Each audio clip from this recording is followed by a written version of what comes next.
Hey, Adam Culbertson here. Before we begin, we got a promo from another independent podcast, so when you finish this episode, make sure you go and check them out.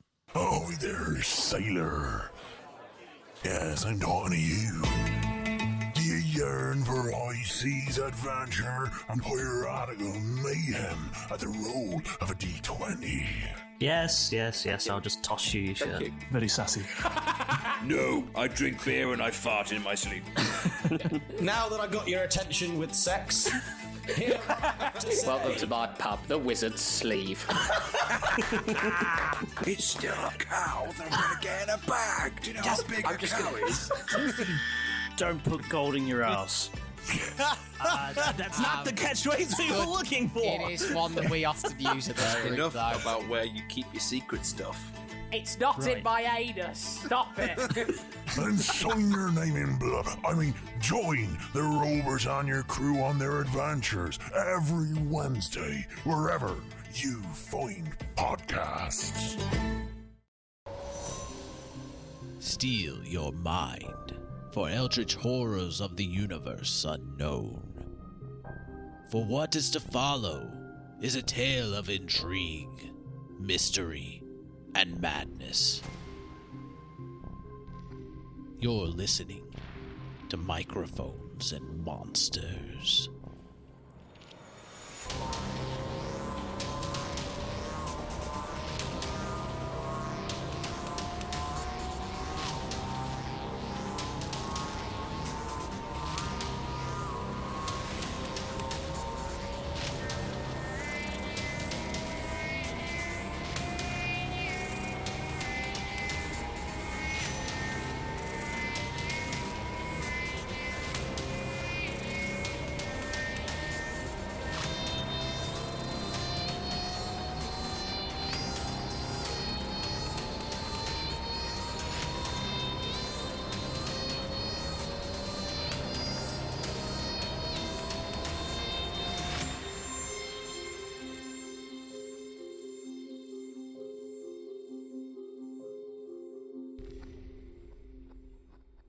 Everybody again? Yep. Cool. I Better. think we 17. determined that this is I one they get failed. advantage on. 8. Yeah. 7. So it's same effect as last time, no reaction ability. It's going to No, be. I roll on that. It's going to be Oh, okay. 19 for me. Oh, you rolled. Okay, 19 saves. What was everybody else's save? 17. 17 saves. 7. Okay, both of you fail. Yep, that's what I figured. And 7. the Salty effect... sailors. Salties. All right. Okay, yeah, you can't take reactions. Yeah, just like last time. Okay, so yeah, you have no effect on. Yeah, it's just like last time. I rolled in y'all's favor. Okay, cool. Yay, thank you. Sick. Until the beginning of your next turn. And anything else from Julian? So then I'm going to burn one of my infusions, which is Spell Refueling Ring, which allows me to basically regain a 3rd level or lower spell slot, which is what I'm going to do right now. Yay. Okay. So I have 3 3rd level spell slots now, which we're going to need. All right. And that's it. I won't move. Okay. We're back to Aleister. Okay, well, Aleister's going to break out an old classic. And he's going to Nap. moonbeam. Damn it. He's gonna moonbeam and then he's gonna take a nap. Yes. He's gonna moonbeam right in the center mass of the thing. All right. Yeah, we did all see that there was something flashing in the lightning inside, right? Yes. We all would have been actually, watching. He literally drew our attention to his lightning gun attack. assuming. So Yeah. okay, yeah. Yeah, I'll say you all saw it. Yeah, but Okay, you don't know what cool. it is. You just know that something there's glinted. something inside of it. Yeah, there's Gotcha. something. So I don't know how much it'll necessarily matter, but save. Save. What am I saving? It's a Constitution save. And it's spell based. It is spell based, yes. Nat 20.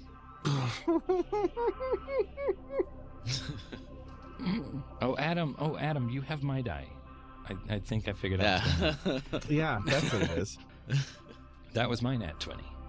Stole it. So it's 20 damage, so after half it'll be 10. 10. Okay. And it's radiant damage. Radiant. All right. 10, and it just kind of just melts, like it's just that constant beam of radiant. Yeah. Please do not melt me. All right, and that's it. Anything else? Yeah, that's all Aleister's gonna do, aside from take the aforementioned nap. All right. Victor just hears purring on his shoulder. He's constantly purring to power the moonbeam because it's so warm. Yes. All right. Purr powered. And Victor.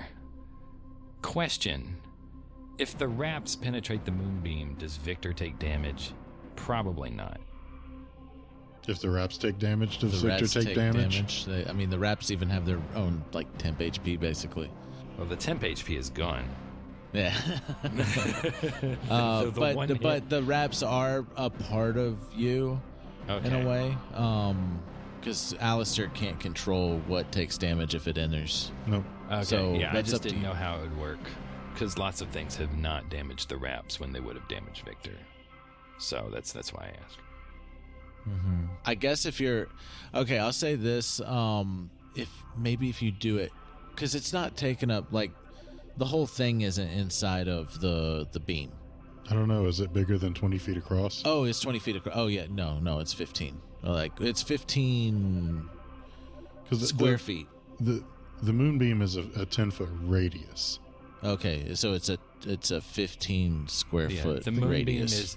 The moonbeam is a 20-foot diameter circle if it's got a 10-foot radius, and so a 20-foot diameter circle would envelop a 15-foot cube. Yeah, except for like the very I'm possibly sorry. the very edges. It's actually it was 5-foot radius. It's actually a 10-foot diameter. Okay. That's what I thought you said whenever you read the ability. But yeah. So the whole thing's not inside of the beam. Right, but if I tried to go for the center where the beam is, where the weird thing that we saw that we don't know what it is, then I would take radiant damage. Unless I did a save. if you're especially if you're like trying to grab something out of it, then yeah. But if you're just trying to cut it apart, then you can hit a spot that doesn't have it. Victor was thinking that he would probably just shoot straight in, like sort of like straight shot into it, but to damage it. But if there's enough room on the outside, maybe I'll just damage the outside and see what happens. But there's two other things. You got heals? I've got heals, yeah, but I have to use an action to do them. Unless you want to say that I can cast and Cure potions Wounds at level 2 as a bonus action. I mean, you got potions on heal. You got a lot of utility. You would have to use if you're going to use the infusion, has to count as an action, not a bonus action. I'm pretty sure was the word. Right, right. But I don't have an extra action, if it's not an attack. Well, we agreed the bonus action was healing. If you had a potion left on you, I don't know if you do. If you have a potion, you don't have to use an action for a potion. I have one potion. Burn it. Okay. Well, don't burn it. I thought you had more potions than that. But yeah. Yeah. You know what? Let's see. The thing. I'm just reminding you have means to heal yourself. Right. The thing that we saw in it. About how big was it? You said we saw something glint in there. How big? Well, it wasn't really glinting, but it was definitely not that goop. It was like more like a solid thing. But you didn't see the whole thing. You just saw a glimpse of something inside of it before it covered up in on itself. Before the thing covered it up. Yeah, I'm just trying to get an idea of the size of the glimpse. Did it look like an apple? The size of the glimpse was like maybe like a baseball size. A baseball size? Okay. Of what you saw, but you don't know the whole size of the thing. Okay. You don't know what it is. Right. I'm just trying to think if Victor could pinpoint it. That's what I'm trying to think. Because that would be some sort of action, and then I would just have to roll based on whatever you said. All right, let's see. How about Victor? I think I want Victor to try to get it. If it's that small, and Victor knows where it is, because he saw like a little glimpse of it, which I think makes sense. He's got a high perception anyway. Victor would he knows he'll probably take damage from the moonbeam. but he'll sort of shoot a wrap out and try to like swing it around, and like as it goes, like keep it really thin to get through the thing, because he knows he can cut through the goopy stuff. Keep it real thin, and then when he gets to the point where he knows it's at, he'll try to like expand the wraps out, kind of like a little net, and then sort of rip it out. Rip it out of that pile of junk. All right. So I'm gonna roll a d20. What? Because I'm assuming that's what I'll have to do. What kind of check is this? Because I've got disadvantage. We're gonna do. Okay, so it's gonna be a combination of things. We're gonna roll attack to start with. Okay. And yeah. Let's see what your attack does to get in there and to get on the thing, to grab it. Just one attack, or am I allowed to do two? Like, am I allowed to throw two wraps out? You can do. Yeah, you can do two. And like do that just as like you're reaching up and coming at the same. Yeah. I'm essentially rolling an attack roll, but instead of. Okay. I'll just roll my 2 die and see what the attack rolls are. I rolled 2 12s, which mean they're both 21. Do you want me to roll damage on both that as 21. well? Yes, because you're actually cutting into this thing to get inside. Okay, and not bad. First one would be a 11 damage, and the second is 7, so that's a total of 18 damage. Okay. All right, so do I have to roll the damage for the moonbeam? Well, as per the way that we've dealt with it before, you do a save, or it would do a save. If you're taking damage, it's a set amount of damage. You would just save versus the set amount of damage. Yeah, the set amount. We already have the damage. What's your save on the Constitution, right? Well, one moment. Yes, Constitution. Real quick. I also have evasion. I don't think that would count because it's dodge out of the way of certain area effects like lightning breath or a fireball spell. But that's not a dex save. That's not going to apply here. Okay. No, I didn't this think is so. I just wanted Constitution. to double check. I didn't want to shortchange myself. Yeah. Good thinking though. It would just be. I just roll. Do I roll the Constitution save? Is that right? To determine whether I take full or half. Okay. Yep, and it's basically 20 or 10. No, I rolled a 6, so I guess I take 20 damage. You're gonna take 20. That? Yeah, 20. Okay. Yep. Oof. Radiant. And now, you're going to do a strength save, which I guess you could use it athletics. Right, that's strength-based, right? Well, it's strength-based. Athletics is strength-based. If you're talking about the difference between a save and a skill, like... No, this is a ability check. Okay. Yeah, strength is athletics. Yeah, this would be an ability check on trying to pull this thing out. Okay. Would that be strength or athletics, or just be straight Well, if it's strength, then that's a save, not an ability check. Gotcha. Yeah. So it's athletics. Yeah. Athletics. Okay. So I got to roll an athletics check. Does that have disadvantage? With advantage, so you're just one roll. I'm giving you advantage on it, so it's going to cancel out the disadvantage. I get both attacks. Okay.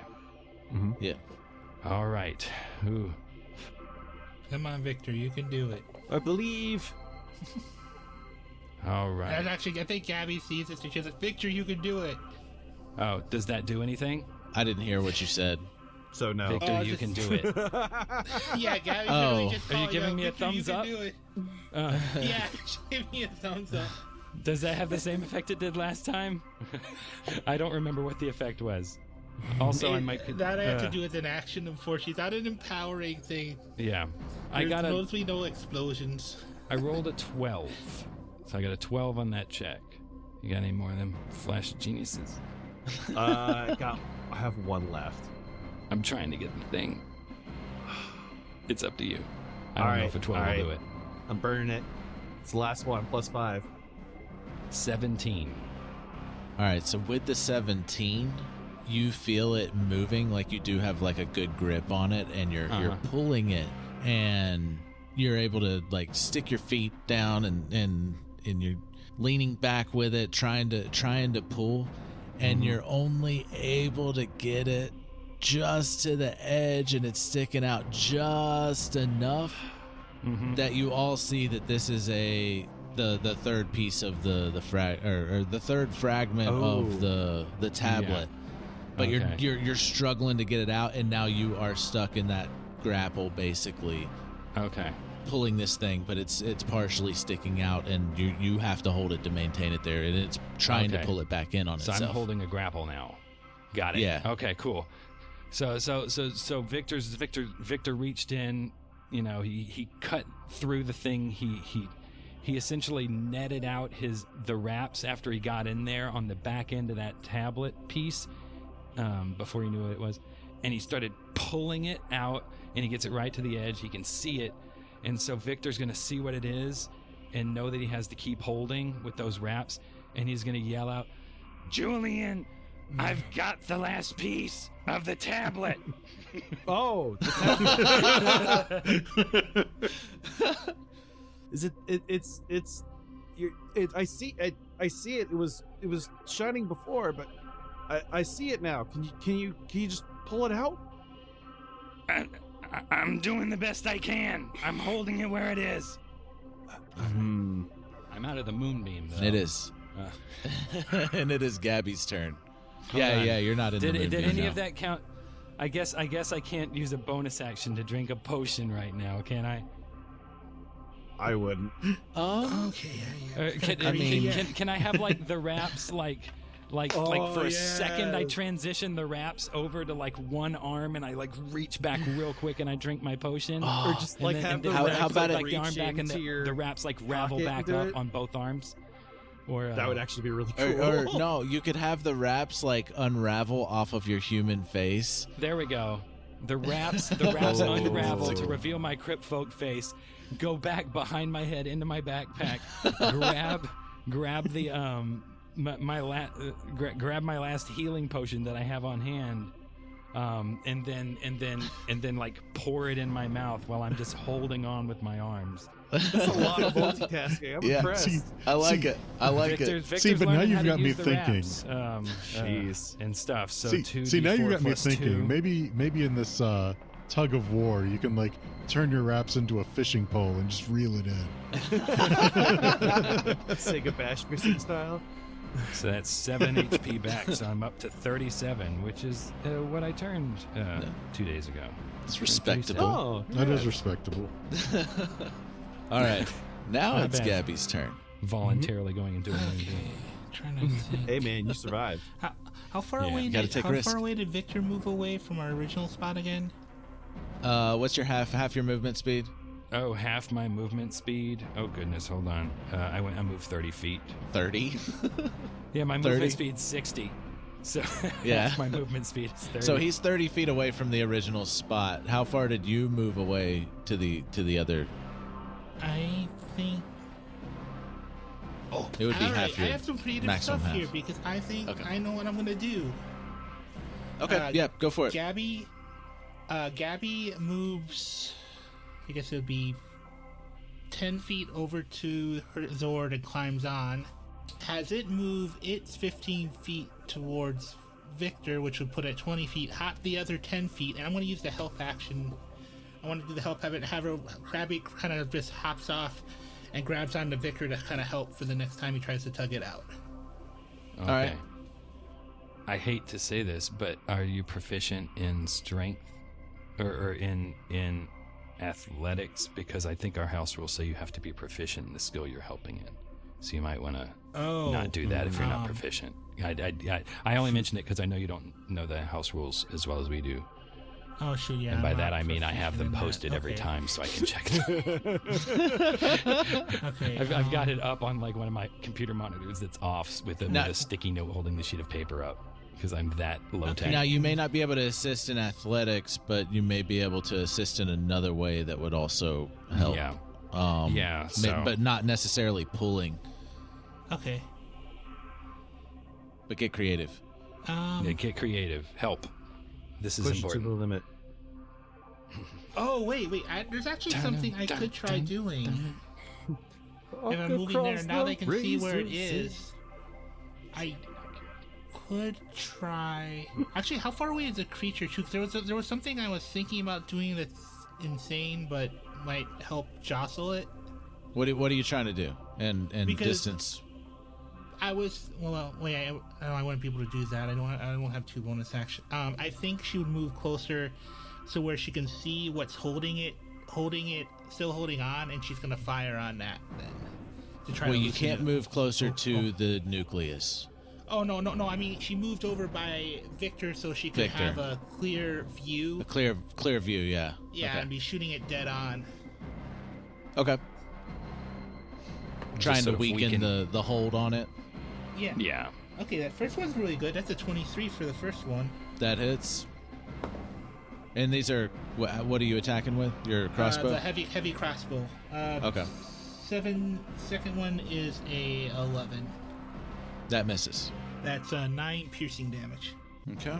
In case it wasn't obvious, after he drank the potion, the wraps went back around his face and made him human again. Of course. It didn't just reveal his crypt folk head on top of a human body. But does it go in like perfectly in place when you do that, or does it kind of have to like adjust itself a little bit?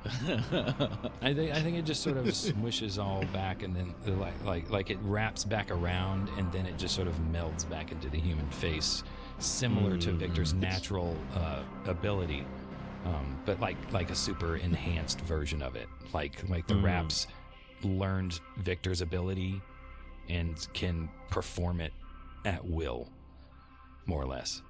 Gotcha. Okay. It like all right. It like covers all of his face except for his snout, and then like one piece of the wraps just kind of like pushes his snout in, and it just kind of pops into the normal human face. Yeah, I mean the way I feel like it works is that the wraps understand it and can do it by themselves to a point, and then while the wraps are doing it, because they're like right on Victor, the wraps can sort of induce Victor's natural ability beyond his personal ability to have made it happen like before, to where it's become like perfected. So the wraps are like a super power up for his ability, to where it just happens instead of it. So like Victor could just as easily just look like a Tabaxi or Dagon right now as he could the human form. As a bonus action, Gabby would have make the elk transform into Exozord. Because then if we're... The next one, then I could still do the crazy thing. Because... Alright.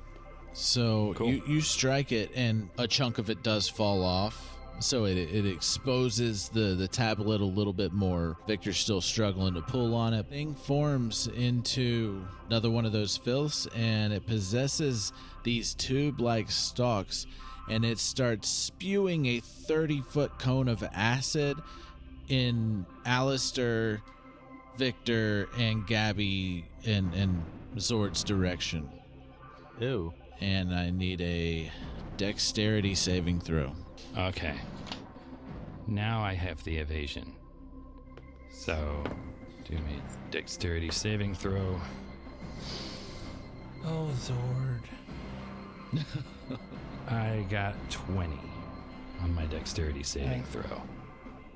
Gabby got an 18, the Zord got a natural 1. Oh. Aleister gets a 13, and I'm not sure how all of that works in conjunction with Victor. But you're on Victor. I'll leave that to you to figure out. Victor, okay, so you succeeded, right? I got a 20. Did that succeed? Yes, that succeeded. Okay, so I don't take any damage. While you're holding on to this thing, how are you dodging this spewed acid to not get hit while still maintaining that hold on the thing? It's a 30-foot on the cone, tablet. you say? Yeah. Well, technically, Victor has 30 feet of movement, right? So I know it's not my turn, but the way I see it is Victor would see it coming, and holding this, because it's also not moving toward Victor. Victor's going to know that, because I don't know if I'm allowed to save Aleister or not. Am I? I will if I can. Aleister's on you.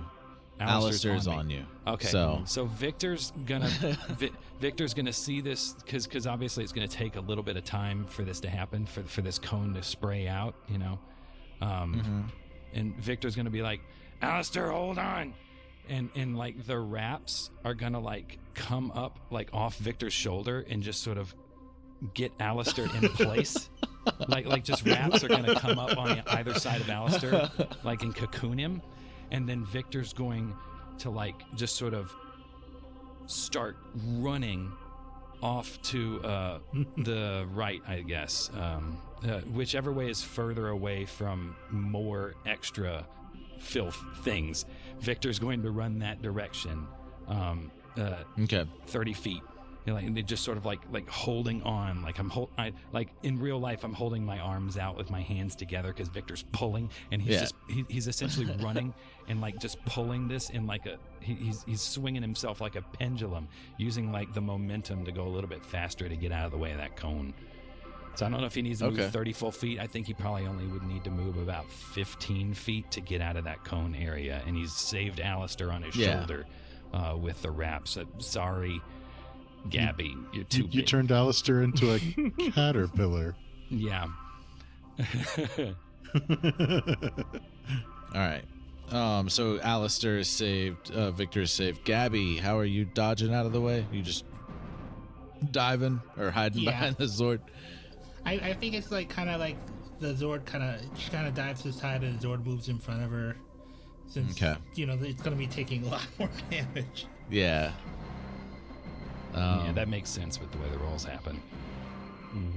Okay, it's 28 acid damage on a failed save, 14 acid damage on a success. Wow, the Zord is almost dead. Oh, jeez. It's down to 5 HP, guys. Can you heal it? Oh, jeez. I can. It just, I used the last one for that 2 healing before. Can any kind of cure wounds heal it, or is it something special along those lines? Well, even how I think it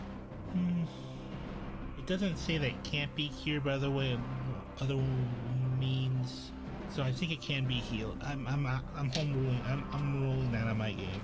I know no one really has any healing abilities yet, but yeah, Adam, what do you think? I think I just don't know the rules on it. I think that it makes sense for Julian to be able to repair it. Okay.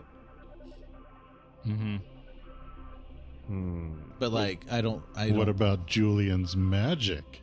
Yeah. Well, Julian's magic is kind of mechanical, like science based, and not in a way. So what you're saying is the cure wounds that are stored in the sword. Oh, that is using. I started using Julian's magic to do that though. So. Yeah. But my point is that pretty much every form of healing we have would work. Yeah. That is correct. If you're there's no potions for any left, kind of explanation. Because science. Science. Yeah. That's it. No. No.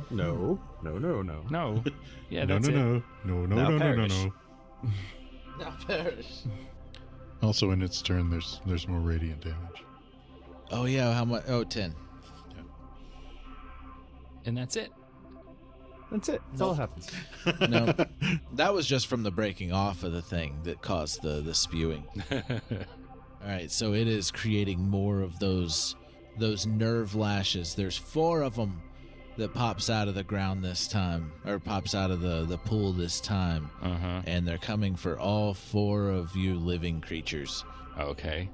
All right, so Julian. Yes. One of those strings, those nerve strings comes out and it's lashing out at you. God damn it. I lost my dice. So it misses. All right.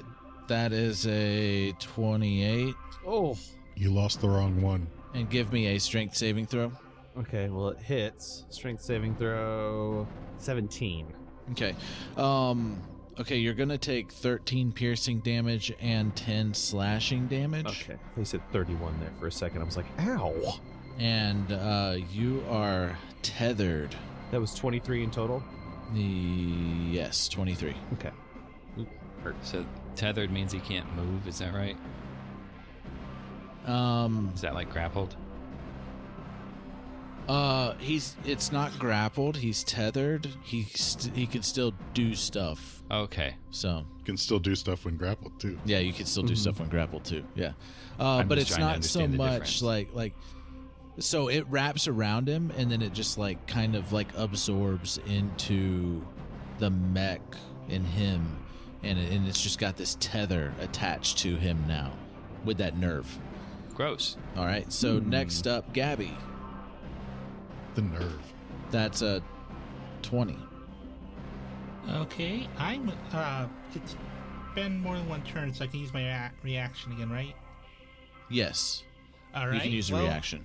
All right, I am going to use a reaction, and this is going to be fun because of course you shoot a hole once per long short rest. As a reaction, I can absorb an attack. Oh, okay. Yeah. Damn. Oh, you're going to eat it? Yeah, because you see the Looney Tunes pull open her chest as the attack goes through, and I got to roll a d6 to see where it gets redirected. Oh, I don't like that last part.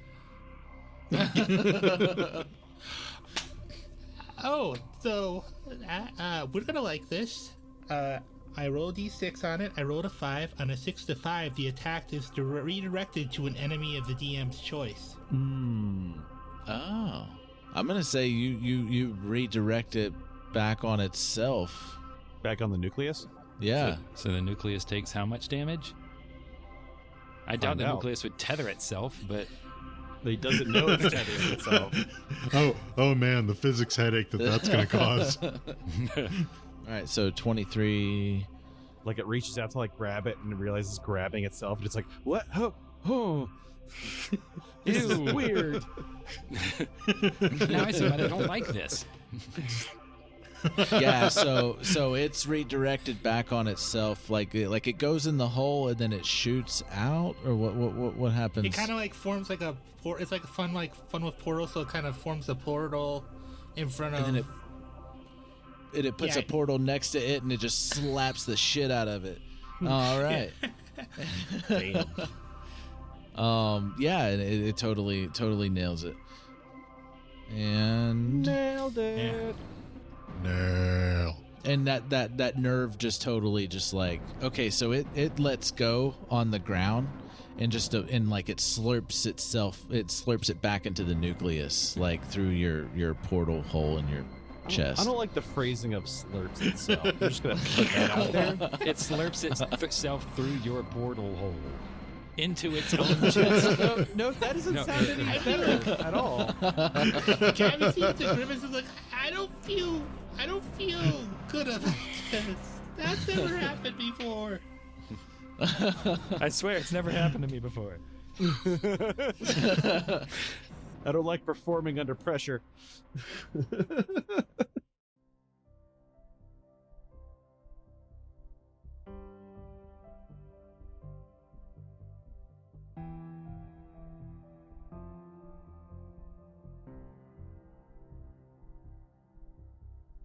Hey everybody, Adam Culbertson here. Only got 2 more episodes left. If you're listening to this as it's coming out, I hope you're enjoying this 4 days in a row finale. Back to back to back to back. Microphones and Monsters, Friday through Monday. If you're listening to this later and you're binging through it, this doesn't make any sense. But yeah, I hope you enjoy the rest of Season 3 in the next 2 episodes. And if you are, go to mikesandmonsters.com. We got links to everything. Go leave us a review. Tell us how much you're enjoying Season 3. Or wait till it's over and tell us how much you enjoyed the whole thing. We got links to our Apple Podcast, Podchaser. You can leave on Podchaser, you can leave reviews on episodes and the show.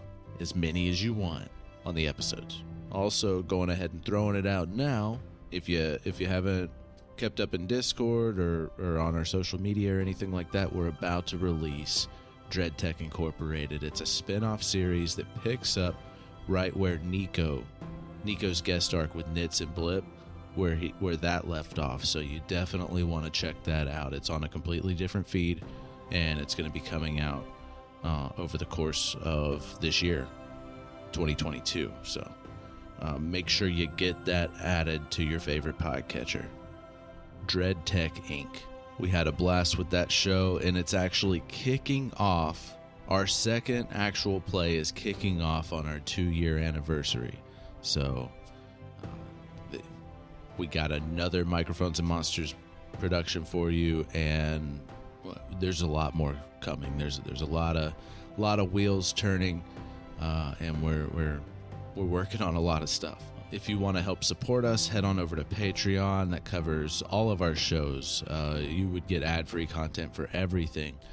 For Dread Tech Inc., you actually get all of the episodes up front. You get the Netflix special if you get a certain tier or higher. So make sure you go and check out Patreon to see what if you want to support us that way. Definitely go check it out. The music in this episode was written and produced by Marco Mazzei of Fallen Highway Studios. I can never thank y'all enough. Thank you so much for listening up to this point. Thank you for making it through 3 whole seasons. Well, almost 3 whole seasons at this point. It's almost over. I hope you join us next time here on Microphones and Monsters.